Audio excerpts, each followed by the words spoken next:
I was recently in Ethiopia to run in the Great Ethiopia Race. That's a 10-kilometer race organized by Hallie Gabriellesalasie, the current marathon world record holder. He runs at 2:03. That's 21 kilometers an hour for 2 hours straight. It's incredible. I caught up with him when I was in Ethiopia.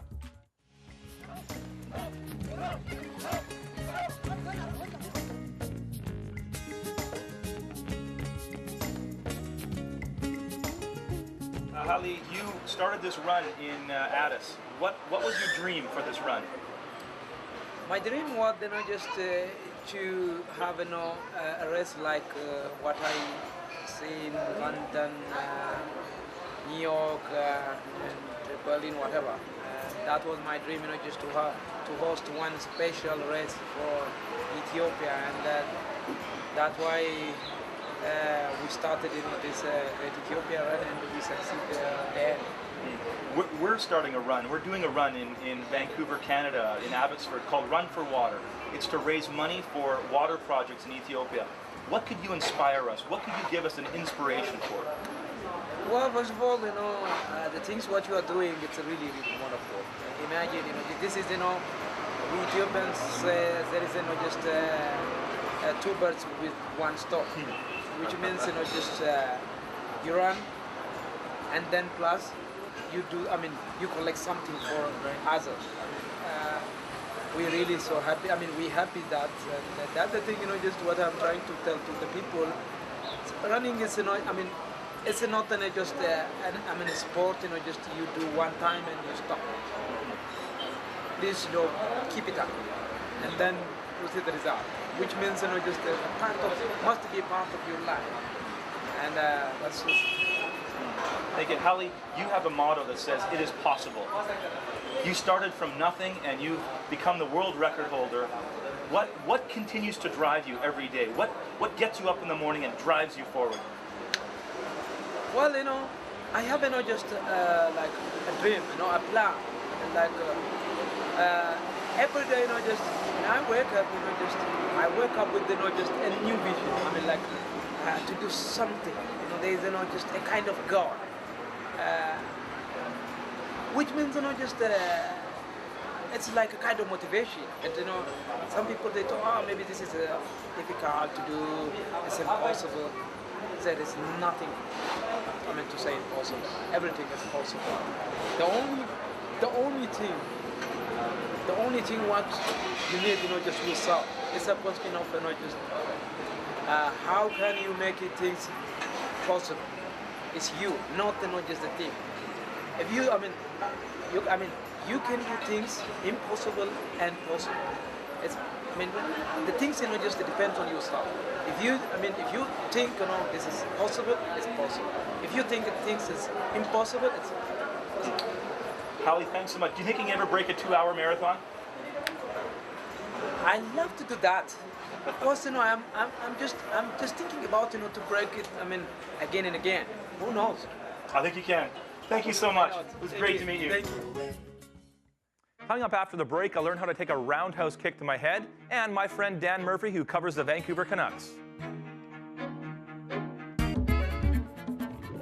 Welcome back. I was really curious about the connection between spirituality and sport that is so evident in the martial arts. So I went down and talked to someone who actually trains stuntmen on how to do martial arts.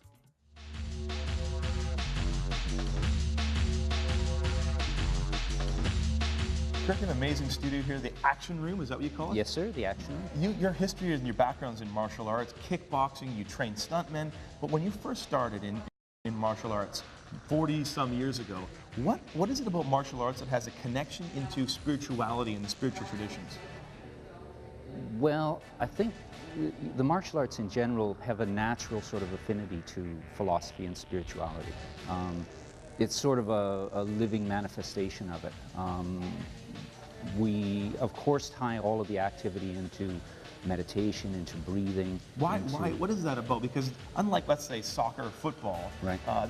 Those don't seem to have a connection to the idea of breathing and focusing and having a place for your mind to go. I don't know. Yeah. No, I'm kidding. That's a good question. I don't know where the origin of it would be, but I do know that the connection is so strong that you almost can't teach martial arts without that. Really? Well, sure.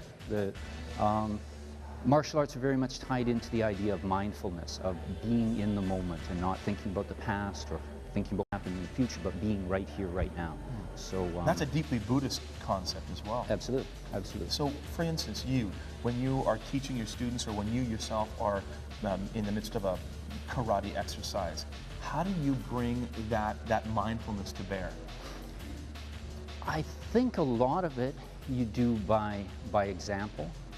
It isn't always like a philosophy class where you're giving an explanation of what you're doing. It's the performance of the moment, for one thing.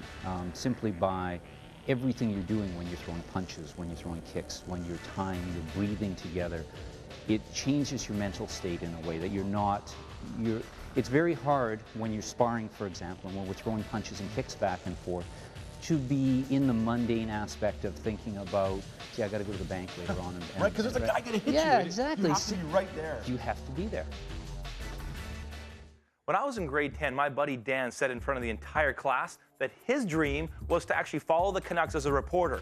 Well, he is actually living his dream. Dan Murphy now covers the Vancouver Canucks for Sportsnet. I caught up with him to talk to him about his passion for sports.